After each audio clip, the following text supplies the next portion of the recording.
వాడెక్కడా? వాడంటే అభిమన్యు. ఆయన ఇంట్లో లేరు. నేనాయన భార్యని. చెప్పండి. ఓ, నువ్వేనా అభిమన్యు వైఫ్? అందరి ప్రాణాలు తీసే మీ ఆయన ప్రాణాలతో 100 ఏళ్లు బతకాలని పూజలు చేస్తున్నావా? నీ భర్త చేస్తున్న పనులకి బాధితులం. వాడి వల్ల ప్రాణాలు పోగొట్టుకున్న వాళ్ళకి కావలసిన వాళ్ళం. వాళ్ళని చూసి బాధపడ్డం తప్ప ఏమీ చేయలేని చేతగాని వాళ్ళల్లా ఉన్నాం. మనుషుల్ని ఎలా చంపుతాడు? ప్రాణాలు విలువేంటో తెలుసా? అయినా వాడికెలా తెలుస్తుందిలే. ఆప్తావా? ఏంటెక్కువ మాట్లాడుతున్నావు? ఊరుకుంటున్నాను కదా అని నా సహనాన్ని చేతగానితనంగా తీసుకుని ఇప్పటికే చాలా ఎక్కువ మాట్లాడేశావు. చూడండి, మా ఆయన్ని మంచి మాటలు చెప్పి మార్చుకోమని చెప్పావు కదా. ఆయన ఒకళ్ళు చెప్తే వినే రకం కాదు.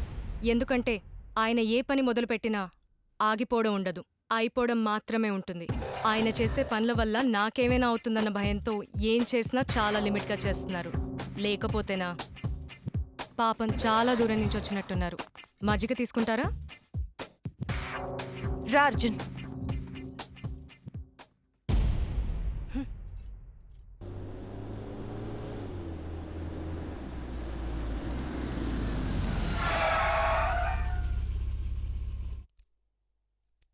బాధపడకు, ధైర్యంగా ఉండు. అన్నీ అవే సర్దుకుంటాయి. నువ్వు వెళ్ళి రెస్ట్ తీసుకో. రేపు మాట్లాడుకుందాం.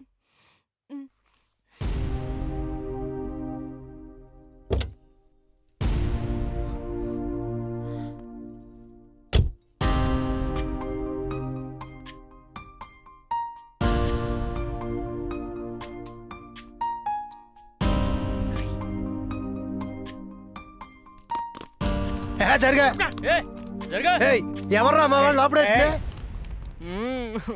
ఎవరయ్యా ఈ అడుక్కునే వాళ్ళని లోపల రానిచ్చింది? మేము అడుక్కునే వాళ్ళమా? మరి సెటప్ గటప్ కనబట్లే రౌడీలు. మీరు రౌడీలేంట్రా? బిందులకి సొమ్ములకి మాటలేసుకునే వాళ్ళలాగున్నారు. మీరైనా నమ్మండి సార్.